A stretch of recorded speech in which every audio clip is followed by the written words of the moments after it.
할렐루야! 하나님은 살아계십니다. 살아계신 하나님께서 오늘도 역사할 줄 믿습니다. 하나님을 말할 때 뭐라고 말합니까? 대부분 하나님을 사랑의 하나님 이렇게 말하죠. 기도할 때도 사랑이 많으신 하나님, 또 예수님을 부를 때도 사랑의 예수님 이렇게 말을 합니다. 근데 우리가 성경을 많이 보면 볼수록 정말 하나님의 사랑을 느끼는 그러한 구절들을 이렇게 종종 찾아보기가 쉽지 않습니다. 물론 예수님이 우리를 위하여 십자가에 죽으시고 그 모든 고통을 감당하신 것, 그것은 물론 하나님의 사랑이요 예수님의 사랑이죠. 그러나 구체적으로 생활 속에서 느낄 만한 구절들을 찾기가 쉽지 않다는 것입니다. 왜 그럴까? 가만히 생각해 보면 성경을 기록한 분들이 예수님의 얘기를 쓸 때에 그것이 왜곡되거나 너무나 과장되지 않도록 아주 진실만 딱 기록하고 또 축소해서 간략하게 기록했다는 것을 발견하게 됩니다. 예를 들어 오병이어 기적 그렇습니다. 오병이어 기적, 물고기 2마리로 보리떡 5개로 5,000명을 먹였다. 그것도 남자만. 여러분 남성들이 얼마나 많이 먹습니까? 남자 장성만. 그리고 여성, 어린아이, 어르신들 빼고 그렇다는 거니까 그 인원 다 합치면 얼마나 많은 그 역사가 일어나는 거예요. 그래서 아마도 그거를 기록할 때 되면은 뭐 제자들의 그 느낌, 감정 다 기록하고, 그리고 배불리 먹는 그 군중들의 모습, 뭐 그런 것들을, 인상들을 다 기록해서 예수님은 이런 분이다 라고 소개하면은 얼마나 좋겠어요. 그런데 그렇지 않아요. 마태복음 14장 그 장면을 19절부터 21절에 3절로 딱 끝났어요. 3절. 무리를 명하여 잔디 위에 앉히시고 떡 5개와 물고기 2마리를 가지사 하늘을 우러러 축사하시고 떡을 떼어 제자들에게 주시며 제자들이 무리에게 주니 다 배불리 먹고 남은 조각을 12바구니에 차게 거두며 먹은 사람은 여자와 어린이 외에 5,000명이나 되었더라. 이걸 이렇게 간단하게 기록을 해주고 있어요. 그러니까 이 성경이 사실일 수밖에 없다는 것을 우리는 발견하지만 아주 그냥 그 아기자기한 이 하나님의 사랑, 그런 것을 볼 수가 없죠.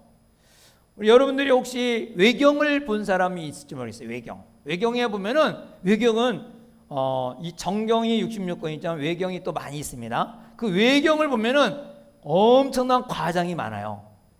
과장하고 막 그 굉장히 부풀려서 그런 얘기가 많이 있어요. 그래서 그 외경을 이 정경에 안 받아들였어요. 왜? 과장이 많으니까. 그냥 십자가 달린 사건도 마찬가지예요. 여러분 십자가에 예수님이 십자가에 돌아가신 거, 우리의 죄를 위해서 천불받아 죽을 마땅할 우리들을 위하여 예수님이 십자가 죽으셨다. 이게 얼마나 역사적인 일이고 큰 일이에요. 그런데 이것도 역시 간단하게 기록되어 있어요. 누가복음 23장 33절에 보면 해골이라는 곳에 이르러 거기서 예수를 십자가에 못 박고 두 행악자도 그렇게 하니 하나는 우편에 하나는 좌편에 있더라. 이게 예수님이 십자가에 죽은 것으로 딱 끝나는 거예요. 그냥 이렇게 예수님의 사랑을, 이렇게 아주 따뜻한 그 사랑을 느낄 수가 없는데, 오늘 우리가 읽은 본문은 예수님의 아주 사랑을 느낄 수 있는 그 부분들이 많이 있습니다. 이제 오늘 이 본문은 얼마 있으면 제자들에게 배신을 당하여 돌아가실 운명을 시간입니다. 그걸 알고 있어요, 예수님이. 그래서 자기의 고통과 고뇌, 얼마나 고통스러운 시간인데 3년 동안 같이 데리고 다녔던 그 제자가 자기를 팔아버리고 이제는 십자가에 죽어야 되는 그 끔찍한 사실 앞에서 오히려 자기의 고통보다 제자들의 염려하고 있는 그들을 위로해 주는 장면입니다. 제자들은 3년 동안 예수님만 따라다니면서 예수님이 이 하여튼간에 뭔가 좀 등용이 되면 이 특별한 사람이니까 이 사람이 이 로마를 정복하거나 이 이스라엘의 왕이 되면은 나도 좀 한 자리 해야겠다는 그런 마음을 가지고 모든 것을 버리고 집을 떠나서 예수님하고 다녔는데 예수님이 죽는다 그러니까 얼마나 멘붕 상태에 빠졌는지 몰라요. 너무너무 낙심이 되고 절망이 돼요. 그래서 이 제자들에게 예수님이 위로를 하는데 위로를 4가지로 위로합니다. 4가지. 오늘도 내가 어떤 기대를 했는데 그 기대에 미치지 못해서 절망했거나 또 어떤 일로 인해서 내가 이거 어떻게 되나 하고 염려하는 분이 있으면 오늘 이 본문에 나오는 이 4가지 위로의 말씀으로 큰 힘을 얻는 시간이 되기를 주의 이름으로 축원합니다. 첫 번째 위로는 26절입니다. 26절 한번 읽어보겠습니다. 시작. 보혜사 곧 예수께 하나님께 아버지께서 내 이름으로 보내실 성령 그가 너희에게 모든 것을 가르치고 내가 너희에게 말한 모든 것을 생각나게 하리라. 아멘. 예수님이 제자들에게 수많은 얘기를 했어요. 그리고 마지막 성찬 때도 많은 얘기를 했어요. 그런데 제자들이 예수님이 돌아가신다는 말을 듣고는 충격을 먹어갖고 예수님이 무슨 말을 했는지 이 귀에 안 들어오는 거예요. 그리고 예수님이 말씀을 했는데도 불구하고 이해하지도 못하고 깨닫지도 못하는 거예요. 이렇게 이해하지 못하고 깨닫지 못하는 이 제자들의 꼴밤이라도 하나 딱 때리면서 야! 왜 이렇게 미련하냐? 이렇게 할 수도 있는데 예수님은 그렇게 하지 않았어요. 오히려 뭐라고 말하는 거니? 제자들에게 염려하지 말라. 지금 깨닫지 못한데도 염려하지 말라. 잊어버려도 염려하지 말라. 내가 이해하도록 기억하도록 성령 보혜사를 너에게 보내주겠다. 그 성령이 오시면 생각나게 하시고 기억나게 할 테니까 잊어버려도 걱정하지 말라. 할렐루야. 이게 얼마나 포근한 예수님의 사랑입니까? 깨닫는 게 중요해요. 말씀을 들을 때 이해하는 것도 중요해요. 그러나 여러분 나이가 1살 2살 먹으면은 손주 아이 이름도 헷갈려요. 이게 머리는 생각하고 나올라 그러는데 나오지 않을 때가 있단 말이죠. 친구 이름도 헷갈릴 때가 있어요. 그러니 나이 먹어서 말씀을 듣고 또 성경 공부를 한다고 막 하더라도 어떻게 해요? 잊어버려요. 이 듣고 가면 다 이 문 열고 가면 무슨 얘기 했지? 잊어버려 안 잊어버려요? 100% 다 기억하는 사람 있어요? 아마 맨날 100% 기억하고 가는 사람은 머리가 터져갖고 이 자리에 다시는 오지 못할 거예요. 다 잊어버려요. 다 잊어버려요. 그런데 예수님이 말씀하시는 것이 뭐냐면 기억 못해도 걱정하지 말라. 이해하지 못해도 걱정하지 말라. 내가 너희들이 꼭 기억해야 할 때는 기억나게 하게 해주겠다는 거예요. 가르쳐 주겠다는 거예요. 설교를 들을 때 깨닫지 못한다고 걱정하지 않기 바랍니다. 성령님을 통하여 생각날 때 생각하게 하시고 깨우쳐 주신다는 것입니다. 좋은 사람 빼고 하여튼 열심히 듣기는 하시기 바랍니다. 들어놓으면 언젠가는 생각이 나게 하신다는 거예요. 근데 이것이 말로만 한 게 아니에요. 예수님이 말로만 말씀한 게 아니라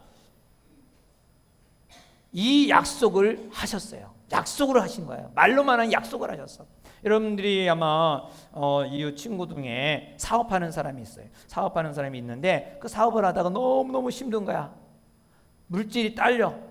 좀 조달해주면은 누군가 도전해주면 또 힘을 얻을 텐데 근데 그 친구가 한데 갔더니 그 친구가 말해 야 염려하지 마.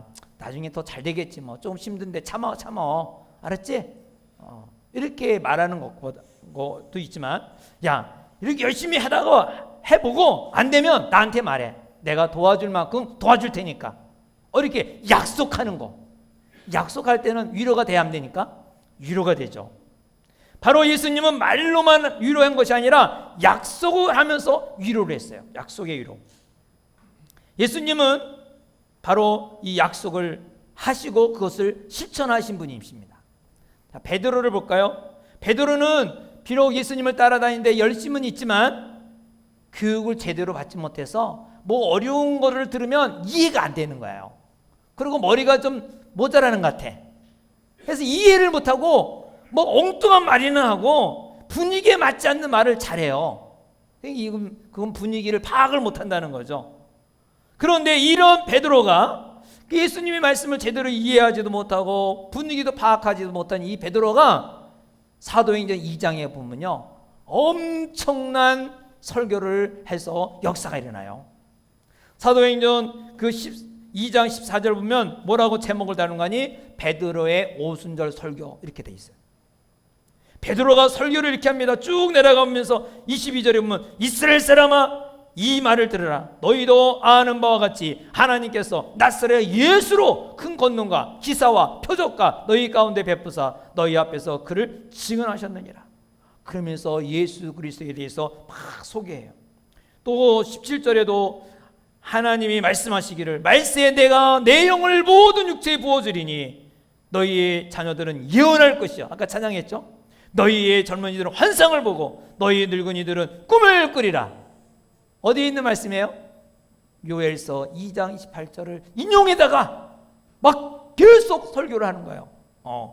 그리고 또 24절에도 하나님께서 그 애를 사망의 고통에서 풀어 살리셨으니 이는 그가 사망에서 매여 있을 수 없습니다. 이건 시편 16편을 이용해서 또 설교를 하고 있는 거예요. 예수님이 또 죽었다가 다시 부활하신 사건에 대해서 얘기합니다. 31절에 미리 본 거로 그리스도의 부활을 말하되 그가 음부에서 버림이 되지 않고 그의 육신이 썩음을 당하지 아니하리라. 이렇게 막 해요. 그래서 쭉 35절에도 내 원수로 내 발등상이 되게 하기까지 너는 내 우편에 앉아 있으리라 하시는도다. 이것은 시편 110편에 있는 내용을 인용하는 거예요. 그러니까 예수 그리스도는 단순한 다윗의 후손만이 아니라 바로 하나님이시다는 것을 계속해서 강조하고 있어요. 이런 설교를 한 다음에 그 결과가 어떤 결과가 일어났습니까? 37절에 보면 그들이 이 말을 듣고 마음에 찔렸어요. 베드로와 다른 사도들에게 물어 형제들아 우리가 어찌할꼬 어떻게 해야 되겠습니까? 설교를 듣고 자기가 마음에 요동이 일어난 거죠.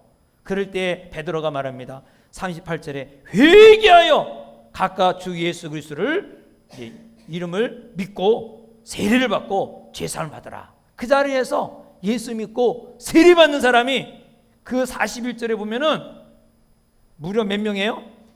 신도의 수가 3,000이나 더하더라. 할렐루야. 여러분 이 설교를 하기 전 50일 전만 해도 2달 전만 해도 어떤 사람 아주 정말 엉뚱한 말이나 하고 그 별로 말씀을 들어도 이해도 하지도 못한 사람이었어요. 그런데 이 베드로가 어떻게 이렇게 조직적으로 설교를 해서 3,000명이 놀랍게 변화가 됐을까요? 그것은 바로 성령을 받음으로 말미암아 이루어진 것입니다. 무식한 베드로지만 머리가 똑똑하지 못하지만 주님께서 약속한 성령을 보내주셔서 성령이 생각나게 하시고 성령이 가르쳐 주시고 그래서 그것을 통하여 설교를 했더니 3,000명이나 회개가 됐습니다. 예수님의 약속은 바로 기억나게 하시고 깨닫게 하신다는 거예요. 우리도 머리가 어눌해서 또 그 복잡해서 깨닫지 못하고 기억력이 부족한다 할지라도 성령님께 나를 도와주옵소서, 깨닫게 하여 주옵소서, 알려주옵소서 이렇게 할 때 성령님은 우리에게 깨닫게 해주시고 생각나게 하시고 우리를 잘 가르쳐 줄 믿습니다. 그래서 여러분들이 설교를 들어도 귀에 안 들려올 때 성령님께 기도를 해야 됩니다. 성령님 알게 해 주옵소서, 깨닫게 해 주옵소서, 기억나게 하여 주옵소서, 생활에 적용하게 하여 주옵소서. 할렐루야.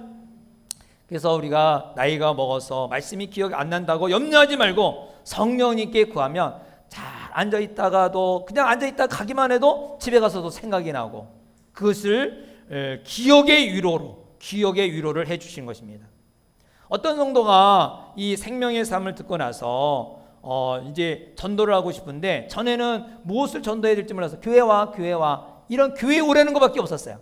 근데 이제는 예수님이 어떤 분인지, 하나님이 어떤 분인지, 성령님이 어떤 분인지, 이 모든 기독교의 그 진리를 배우고 나니까 다 잊어버린 줄 알았는데 술술술술 나오는 거예요. 또 그동안 암송한 것이 막 나오는 거예요. 그래서 이 복음을 왜 이렇게 막 잘 전할 수가 있었다고 말했습니다. 왜 그럴까요? 성령님이 생각나게 하시니까. 성경은 이해가 되든 안 되든 우리가 읽고 배우고 암송하면 생활 가운데 성령님이 기억하게 하시고 가르쳐 주시고 인도해 주십니다. 그래서 늘 성경을 읽을 때는 성령님을 붙들기 위해서 이 전화기, 수신기, 기도의 수신기를 붙들고 그리고 성경을 읽기 바랍니다.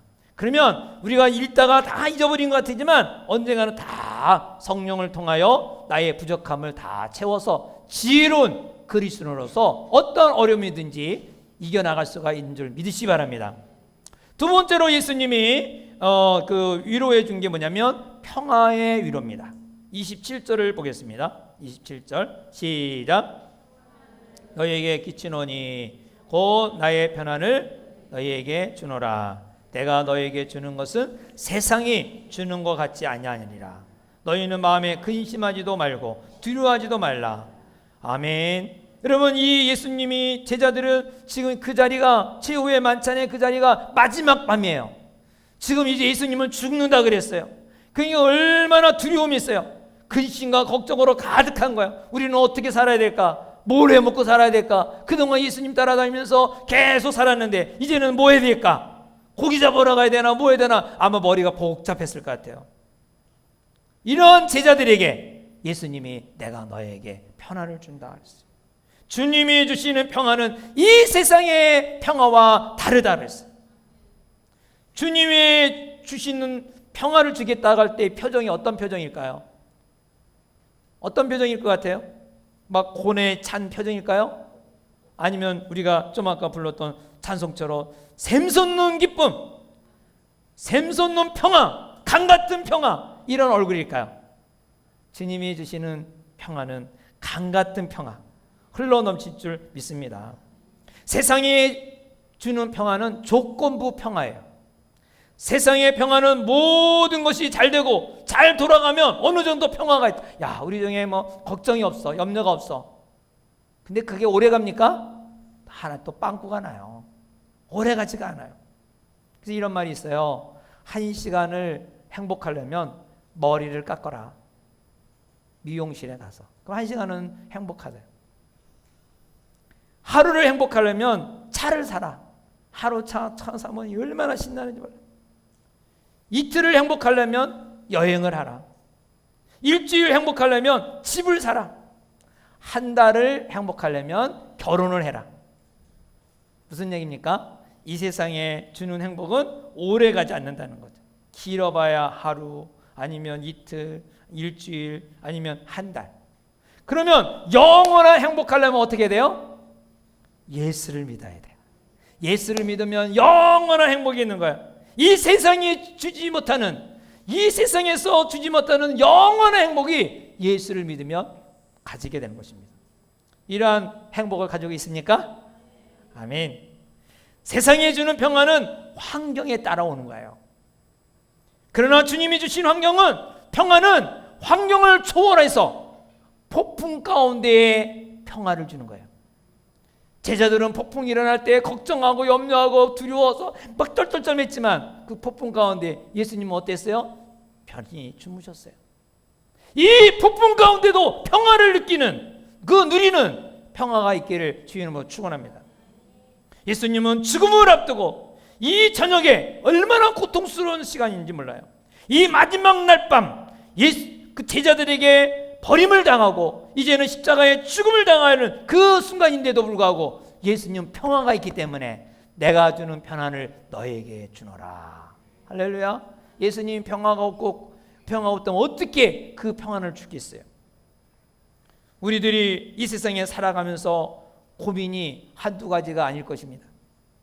직장의 고민, 학교의 고민, 사업의 고민, 교화의 고민, 진로의 고민, 자녀 양육의 고민, 이런 여러 가지 육체의 질병에 대한 고민, 이런 많은 고통이 있다 할지라도 여러분, 주님이 가진 그 마지막 날 밤에 가진 그 고통에 비교가 되겠습니까? 죽음보다 더 고통스러운 것은 없을 것입니다. 이 시간에 암이 있어갖고 이제 얼마 안 남은 시간을 두고 있다고 생각해 봅시다. 그 마음에 얼마나 착잡하고 두려움이 있겠습니까? 비록 임종할 때 사랑하는 사람이 옆에 있으면 그러면 죽음의 고통도 덜 할 수 있어요. 죽을 때 나를 아껴주는 사람이 옆에 있다면 통증이 덜 할 수 있어요. 그런데 예수님은 제자들에게 배심을 당하여 죽으면서 모든 제자들 다 떠나고 혼자 외로이 죽음을 맞이해야 하는 그 고통 속에 있는 것입니다. 이 고통에 비교할 게 무엇이 있겠습니까? 이런 죽음 앞에서 예수님은 평화를 가지신 것입니다. 이 평화를 너에게 준다는 것은 평화의 위로를 약속한 것입니다. 평화의 위로. 바로 예수 그리스도를 영접한 우리들에게 하나님의 자녀의 권세를 주시고, 또 하나님의 자녀가 된 자는 예수님의 제자가 되어서 예수님의 제자된 우리들이 세상에 줄 수 없는, 세상이 가질 수 없는 평화를 소유하게 됨을 믿으시기 바랍니다. 어떻게 이러한 평화를 소유할 수 있겠습니까? 우리가 소유하고 싶다고 해서 소유한 건 아니죠. 극한 상황에서 도저히 이길 수 없는 상황이 할지라도 하나님은 초자연적인 역사 가운데 나타나셔서 그 평화의 맛을 보게 하십니다. 왜? 하나님 나의 아버지니까. 그 위기 속에서 평화를 맛보게 하시는 거예요. 뿐만 아니라 예수님을 믿는 우리가 그냥 우리 일상생활에서도 평화를 누릴 수 있도록 은혜를 주십니다. 왜 그럴까요? 예수님을 영접하면 하나님의 자녀가 되었으니까. 하나님의 자녀, 하나님 어떤 분입니까? 천지를 창조하신 분. 그 천지를 창조하신 분의 자녀가 된 거예요. 얼마나 행복해요. 마태복음 10장 29절에 보면 하나님은 어떤 분이냐? 참새 2마리가 한 아사리온에 팔리지 않느냐? 그러나 너희 아버지께서 허락하지 아니하시면 그 하나도 땅에 떨어지지 아니하리라. 시장에서 여러분들이 옷이 파는 것도, 여러분의 가게 음식물 그 짜장면 한 그릇 파는 것도 하나님이 허락하지 않으면 안 된다는 것입니다. 그걸 믿으십니까? 그걸 믿는 사람은 진짜 평화가 있는 거예요. 그거를 내가 열심히 해서 만내갖고 팔을지 이렇게 생각한 사람은 늘 불안하고 초조하고 그래. 이게 팔려야 되는데 어떻게 운영해? 이번에 월세는 어떻게 내야 되고, 아이고 이거 어떻게 해야 되나, 어떻게 해야, 재료값이나 제대로 나올, 불안해하고 온 몸에 고통이 생기는 거예요. 머리부터 발끝까지 힘들어요. 그러나 짜장면 한 그릇도, 냉면 한 그릇도 하나님이 팔게 하셔야 된다는 이런 확실하게 믿음을 가진 사람에게는 하나님이 축복이 있는 것입니다. 평화가 있는 것입니다. 이렇게 예수님이 참새가 땅에 떨어지는 것도 마음대로 안 된다고 하시면서 마태복음 10장 31절에 두려워하지 말라, 너희는 많은 참새보다 귀하지 아니하냐. 많은 참새보다, 이 많은 참새도 하나님 허락하지 않으면 떨어지지 않는다 그랬는데, 이런 참새보다 더 귀한 분이 누구예요? 예수 믿는 여러분이에요. 할렐루야. 그래서 바울이 말합니다. 로마서 8장 28절에 우리가 알거니와 하나님을 사랑하는 자 곧 그의 뜻대로 부르심은, 콜링, 부르심을 입은 자들에게는 모든 것이 합력하여 선을 이루느니라. 이 자리에 부름받은 모든 사람들은 다 하나님이 합력하여 선을 이루신다는, 아픔도 고통도 가출도 모든 것도 하나님이 합력하여 선을 이루십니다. 우리가 하나님의 자녀된 것은 바로 고난도 역경도 하나님의 섭리가 있다는 것을 믿으시 바랍니다. 아, 이거 다 하나님의 섭리라는 것을 믿는 사람은 거기에 폭풍 때문에 두려워하지 않습니다. 자녀 문제 때문에 두려워하지 않습니다. 돈 때문에 두려워하지 않습니다. 왜? 이것이 선을 이루시는 하나님의 섭리라는 것을 알기 때문에 말씀이 그렇게 약속하고 있잖아요. 모든 것이 합력하여 선을 이루시느니라. 이루시느니라. 우리는 고난당할 때 주님은 외면한다고 생각할지 몰라요. 왜 나를 안 도와줍니까? 왜 나를 보살펴주지 않습니까? 아닙니다. 보살피고 있습니다. 우리 교회도 전에는 영화부가 있어갖고 11시 예배 때, 지금은 뭐 자리가 널널하지만 그 자리에 애들이 앉을 수가 없으니까 저 밑에 성품 교육 한다고 거기 다 가게 했어요. 그러면 얘들을 거기다 맡기고 부모도 여기 올라와서 예배를 드렸죠. 아마 다 그렇게 잘했을 것 같아요.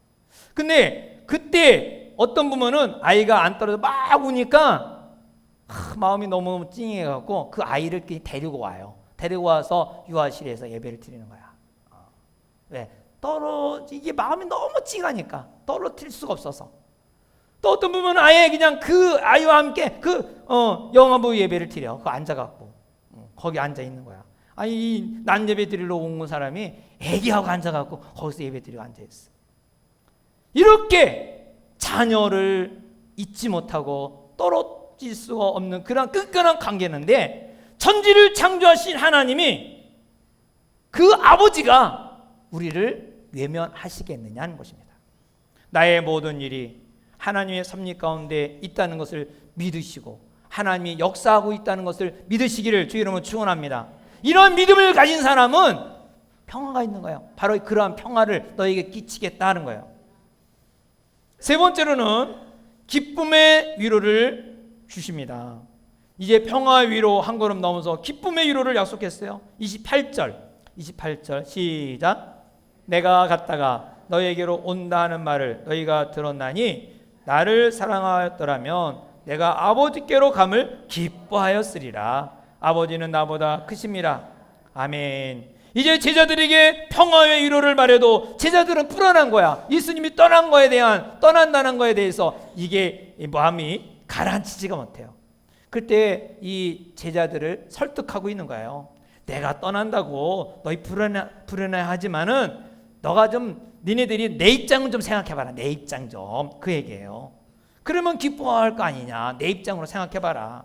하나님의 아들이신 예수님이 인간으로 이 땅에 오셔서 육체의 한 개의 몸으로 계시다가 그 마지막 사역을 다 마치신 후에 다시 태초부터 가지고 있었던 하나님의 영광의 자리로 다시 되찾는 순간이거든요. 올라가는 것이. 그러니까 제자들은 예수님을 보내는 것이지만 예수님은 어때요? 자기가 고향, 자기의 자리로 다시 돌아가는 거예요. 그래서 우리는 그리스도인들은 어떤 환경이든지 기뻐할 수가 있는 거예요. 특별히 죽음 앞에, 장례식 때. 옛날에 보면은 예수 안 믿고 지금은 제가 그 돌아가신 분 안 믿는 가정에 그렇게 갈 때가 별로 많지는 않았는데, 그전에는 근데 많죠. 안 믿는 가정들이 많으니까. 가면은 막 호곡하고 막 울고 또 막 이렇게 해요. 분위기가 여기 있을 곳이 아니다 하고 잠깐만 인사하고 그냥 나와버려요. 그냥 분위기가 좀 그렇잖아요. 그래갖고. 근데 그 사람들 가만히 보면은 가만히 있다가 남이 울지 않으면 남이 나를 불효자식이라고 생각할까봐 그냥 억지로 호곡을 하네요. 아이고 눈물도 안 흘리면서 일부러 그냥 이렇게 하는 걸 보게 돼요. 근데 우리 믿는 가정의 장례식장에 가만히 보면은 마치 축제 같아요. 축제 같아. 소망의 찬양을 부르고 정말 거기 눈물보다는 정말 위로가 더 많아요. 위로가 많고 더 서로 막 지지해주고 막 그래요. 왜 그럴까요? 지금 헤어지는 것 같았지만 고인은 어때요? 진짜 있어야 할 곳으로 가니까. 진짜 있어야 할 곳 돌아가는 거예요. 고향으로 돌아가는 거니까. 그러니까 오히려 하나님이 기쁨의 위로를 주는 거죠. 우리 기쁨의 위로는 장례식에만이 아니라 바로 하나님 아버지가 크신 분이라 그랬어요. 요한복음 13장 3절에 보면 저녁 먹는 중에 예수는 아버지께 모든 것을 자기 손에 맡기신 것과 또 자기가 하나님께로부터 오셨다가 하나님께로 돌아갈 것을 아시고 예수님은요 다 알아요. 내가 어디서 왔고, 그리고 내가 무엇을 하고, 그리고 내가 어디로 가야 할 것을 예수님은 알고 이 세상에 살다가 그리고 가신 거예요. 여러분들은 어디서 오고, 지금 내가 무엇을 해야 하고, 그리고 어디로 가야 될지 확실히 알고 살고 있습니까? 아멘. 예수 믿는 사람은 알고 있겠죠. 예수를 아직 안 믿는 사람은 아직도 그거를 모르고 그냥 사는 거예요. 우리는 다시 아버지 집에 가는 거잖아. 할렐루야. 기쁨은 환경이 좋아서가 아니라 주님의 뜻을 이루는 것이 바로 기쁨인 것입니다. 그래서 야고보서 1장 2절부터 4절에 내 형제들아 너희가 여러 가지 시험을 당하거든 온전히 어떻게 하라? 기쁘게 여기라. 아니 세상적으로 볼 때 어떻게 어려운 시험을 할 때 근심하고 여기다 내 천자를 그리고 수건을 싸매고 앉아 있어야지 어떻게 기뻐할 수가 있어요? 세상 사람들 미친놈이라 그러지. 근데 성경에는 여러 가지 어려움을 당할 때 교통사고가 나가고 암병이 걸리고 수술하고 또 뭐 집이 불이 나고 또 뭐 그냥 사업이 왕창 망하고 붉은 딱지가 막 붙여 있고 그럴 때 어떻게 하라? 기뻐하래요. 기뻐하래. 이야, 왜 기뻐하는가? 3절에 이는 너희 믿음의 시련이 인내를 만들어내는 줄 너희가 압니다. 욥을 우리가 볼 수가 있지 않습니까? 자식 10명이 하루아침에 죽었어요. 한 명 죽어도 땅을 치고 죽고 싶은 심정인데 10명이 죽었어요. 집이 다 무너졌어요. 농사가 다 뺏겼어요. 다 불타버렸어요. 거기다가 자기 몸도 병이 들었어. 이거 언제 날지도 몰라. 부인까지도 내 편이 아니야. 홀로 외롭게 고통스럽게 있어요. 하나님 어디 가셨습니까? 하나님 무엇 하십니까? 얼마나 외치고 부르짖었겠어요. 그 오랜 세월에 그 고통 가운데 뭐라고 말합니까? 주신 이도 하나님이시여 취하신 도 하나님이시니 여호와께 찬양하리로다. 왜 이러한 말이 나올까요? 세상적으로 보면 자살하지 그렇게 살 필요가 있냐? 내가 살 목적이 뭐가 있냐? 한강 다리로 내려가든가 뭐 그러겠죠. 그런데 믿음 가진 사람은, 하나님을 믿는 사람은 반드시 뭐가 있어요? 하나님의 뜻이 있다요. 합력하여 선을 이루신다. 낙심하지 말라. 염려하지 말라. 반드시 뜻이 있다는 거예요. 그래서 그 기간이 뭐냐면 믿음의 시련이 인내를 만들어내는 거예요. 인내. 여러분 인내는 무엇을 이룬 줄 알아요? 온전한 사람을 만드는 거예요. 바로 예수 그리스도를 닮게 만드는 거예요. 그러니까 아직 내가 예수 그리스도를 많이 못 닮았을 때 하나님이 우리를 예수 그리스도 닮게 만드는 방법이 뭐냐면 시련이에요. 고통이에요. 그거를 통하여 우리 예수님을 닮게 만드는 거예요. 인내를 온전히 이루라. 끝까지 잘 참아라. 이는 너희로 온전하고 구비하여 조금도 부족함이 없게 하려 함이라. 할렐루야. 그리스도를 닮는 방법은 인내입니다. 인내가 그냥 했어요. 할래 하면서 무슨 인내가 있겠어요? 어려움과 고통을 참고 인내하고 할 때에 비로소 인내가 만들어지고 그 인내는 바로 예수님을 닮게 됩니다. 그래서 로마서 8장 28절 아까 읽었지만 다시 한번 읽어드린다면 우리가 알거니와 하나님을 사랑하는 자 곧 그의 뜻대로 부르심을 입은 자들에게는 모든 것이 합력하여 선을 이루느니라. 우리가 받는 고난이 내가 실수해서 오든지 또 그냥 갑자기 오든지 아무리 부르짖어도 내 기도를 외면하는 것 같다는 생각이 들 때에 욥의 고민 그러한 고민이 올 때에 여러분 인내하시고 영적 싸움에 승리하시기 바랍니다. 어떤 환경이든지 주님의 뜻을 성취하기 위한 것이라는 것을 믿으시기 바랍니다. 바로 주님께서 오늘 말씀하고 있는 것이에요. 바로 우리 애를 향하여 하나님의 뜻은 기쁨의 위로라는 것입니다. 꼭 어려움이 있을 때마다 오늘 이 말씀을 꼭 기억하기를 주의 이름으로 축원합니다. 또 마지막으로는 승리에 이룹니다. 29절부터 빠져보겠습니다. 시작. 이제 일이 일어나기 전에 너희에게 말한 것은 일이 일어날 때에 너희로 믿게 하려 함이라. 이후에는 내가 너희와 말을 많이 하지 아니하리니 이 세상에 임금이 오겠습니다. 그러나 그는 내게 관계할 것이 없으니 오직 내가 아버지를 사랑하는 것과 아버지께서 명하신 대로 행하는 것을 세상이 알게 하려 함이로라. 일어나라 여기를 떠나자 하시니라. 할렐루야. 여러분, 예수님의 십자가의 오빠가 죽은 것은 어떠면 그 당시에 표면적으로 보면은 그 권력자 로마의 그 힘 많은 그 빌라도의 권세, 권력, 정치적인 힘으로, 사두개인들의 힘으로, 바리새인들의 힘으로, 그리고 유대인의 그 군중의 힘으로 예수님이 죽으셨으니 패배자 같이 보이지 않습니까? 패배자, 권력에 패배한 것이고, 군중 그 수많은 사람들에 의해서 군중에 패배한 것이고, 그래서 결과적으로 사단에게 진 것 같이 보입니다. 그러나 이 세상의 통치자는 아무 권력이 없다는 것입니다. 아무 권력이 없는 거예요. 세상의 임금이 한 것이 아니라 누가 한 것이라 그래요? 주님이 말씀하시기를 내가 그렇게 한 것이다 하는 거예요. 내가 그렇게 하였다는 거예요. 내가 그렇게 했다. 내가 아버지를 사랑하는 것을 모두에게 알리기 위함이다. 내가 지는 것이 아니라 곧 승리다 했습니다. 여러분, 이 세상에 권세자, 힘 있는 거 우리가 불평할 때가 많죠. 직장에 사장이 뭐 개떡 같은 둥, 정치에 누가 뭐 어떻든 둥. 여러분, 그게 그 사람이 하는 게 아닙니다. 하나님의 뜻을 이루기 위하여 하나님이 하시고 있는 거예요. 그거에 대한 불평과 불명하기 전에 우리가 기도해야 됩니다. 하나님, 이거를 통하여 내가 영적으로 승리하게 해 주옵소서. 하나님께 부르짖고 기도할 때에 내 자신이 승리의 위로가 일어나고 거기서 하나님의 승리할 수 있도록 인도해 주십니다.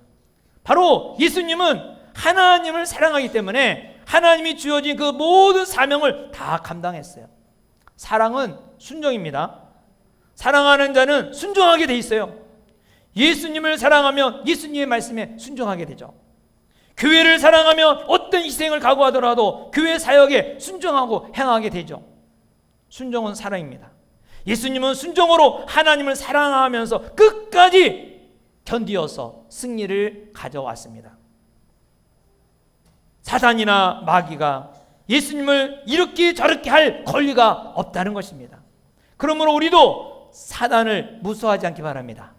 사단은 껌딱지밖에 안 돼요. 할렐루야. 감기에 불과한 거예요. 귀신의 이 김기동 이번에 뭐 이렇게 구속이 됐죠. 김기동의 그 귀신론의 약점이 뭐냐? 귀신을 너무 높여놨어요. 너무 높여놨어. 여러분, 귀신은 높인 게 아니에요. 높이면 안 돼요. 사단, 귀신, 악령, 이 반대는 천사이지 성령이 아니에요. 하나님이 창조한 영적 세계에 천사가 있는데 그 천사가 타락한 것이 바로 마귀요, 사단이요, 귀신입니다. 사단과 귀신, 이 악령은 하나님과 비교하면 안 돼요. 성령님과 비교하면 안 돼요. 그거 차원이 다른 거예요. 그래서 우리가 예수님을 영접하면, 예수님이 우리 안에 계시면, 이 하나님이 계시면 마귀와 사탄은 접근할 수가 없어요. 할렐루야. 물론 내가 마귀를 수용하고 사단이 오도록 기회를 주면 얼마든지 와서 역사는 하죠. 예수님을 영접한 사람은 사단보다, 귀신보다, 악령보다 더 크신 분이 우리 안에 계시기 때문에, 그래서 예수 이름으로 귀신을 쫓아낼 수 있고 예수 이름으로 사단을 쫓아낼 수 있는 거야. 왜? 귀신보다 더 높으신 분이 계시니까.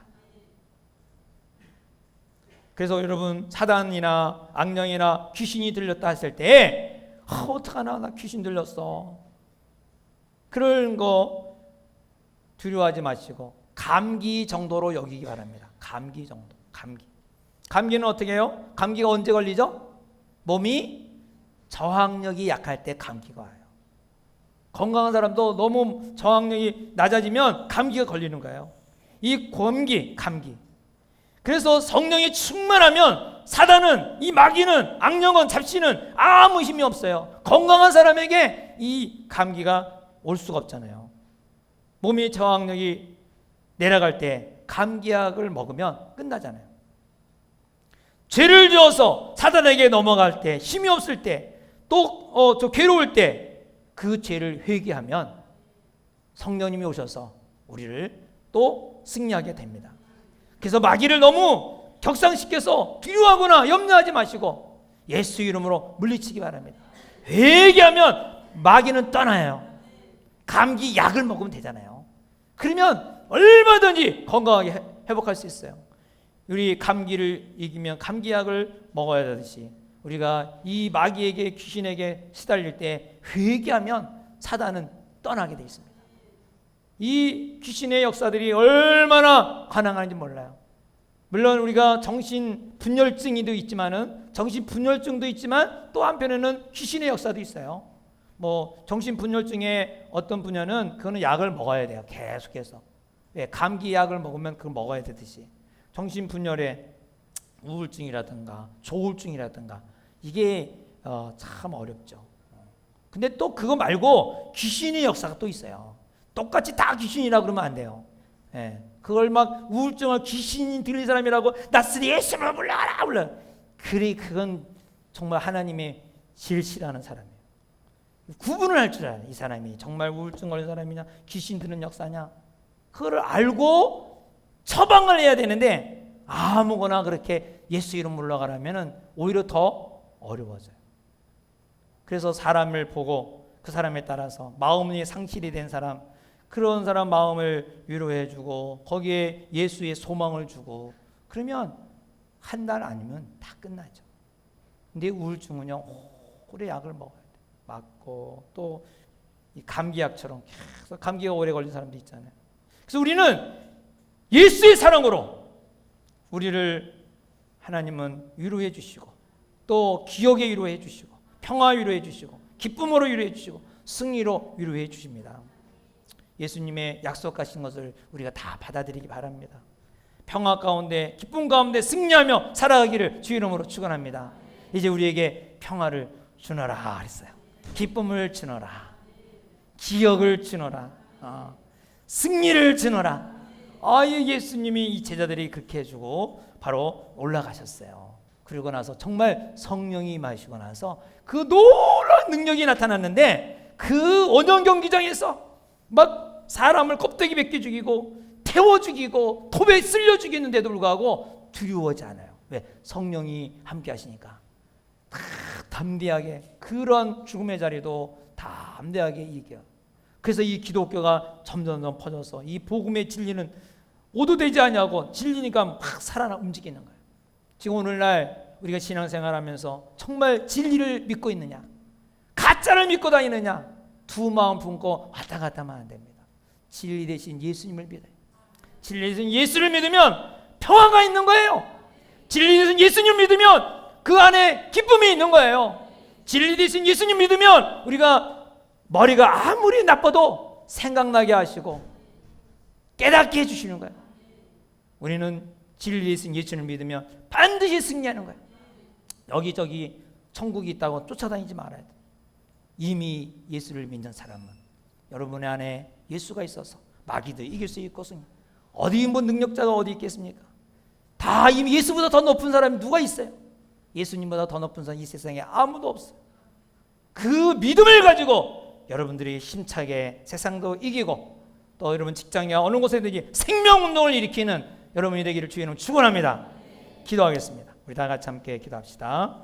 정말 예수님은 여러분 이렇게 말한 그 예수님은 원래 그 상황은 폭풍 같지 않습니까?